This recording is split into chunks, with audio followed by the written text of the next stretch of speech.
Namo Phat. Good morning. Thank you for joining me for our daily practice check-in. Listen, listen, listen. This beautiful sound calls us back to our true home.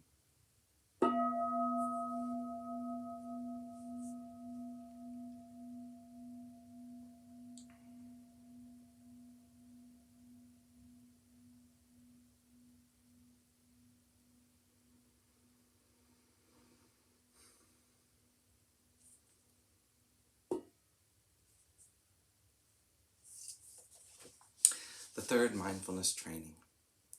Aware of the suffering caused by sexual misconduct, I vow to cultivate responsibility and learn ways to protect the safety and integrity of individuals, couples, families, and society. I'm determined not to engage in sexual relations without love and a long-term commitment. To preserve the happiness of myself and others, I'm determined to respect my commitments and the commitments of others.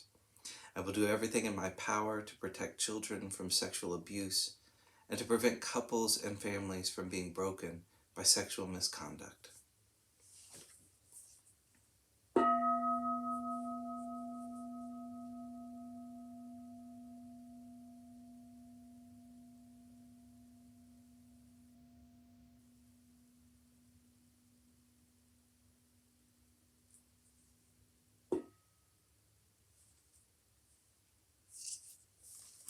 For our Dharma Lessons, we're reading Ajahn Thiradhammo's book, Working with the Five Hindrances. This is the first half of Relating to Hindrances from the introduction.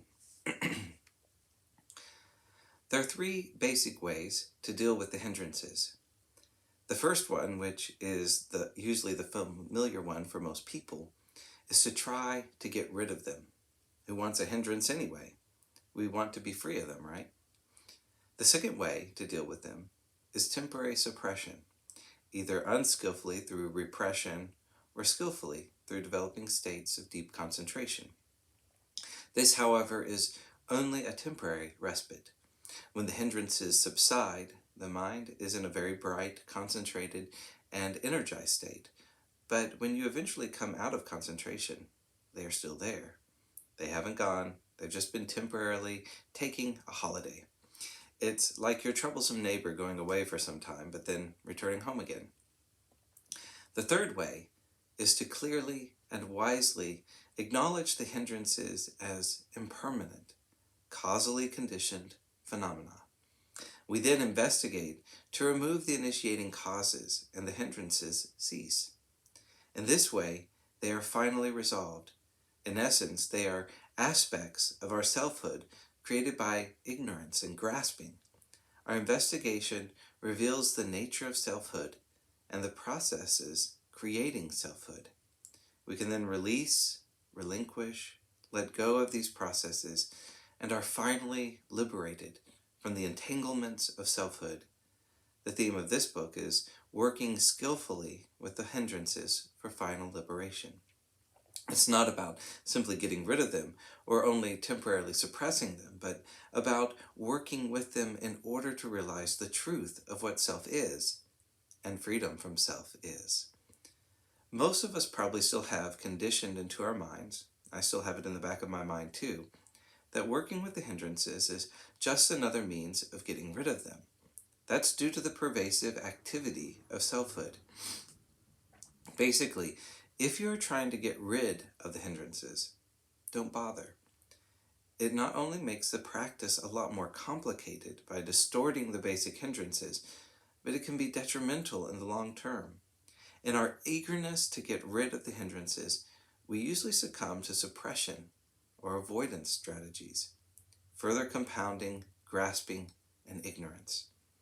One of the most insidious strategies is spiritual bypassing, where for the sake of spiritual progress, we bypass painful issues, often through the use of spiritual practices.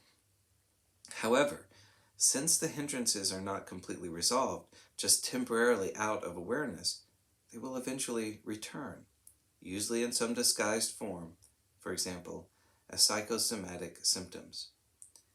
The hindrances are different aspects of our self-identity. They are 5 symptoms of grasping at aspects of selfhood, conditioned by ignorance and craving. Or speaking simply, they are 5 ways in which our self-expression expresses itself negatively.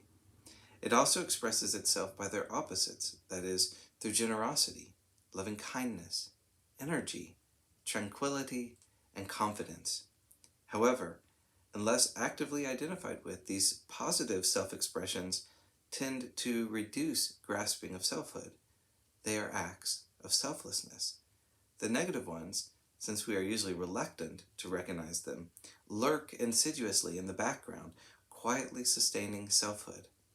People's tendencies are such that they may have a very strong sense of self-expression in desire realms, or in aversion realms, or in dullness, or whatever. So, if we are able to bring clarity and awareness to these expressions of the self, we learn some valuable and even profound things about ourself, about the nature of grasping, ignorance, and craving, and the process of identification. If you like, we are now transforming these so-called hindrances into the wisdom of knowing how self is constituted, and, in the process, what is beyond self.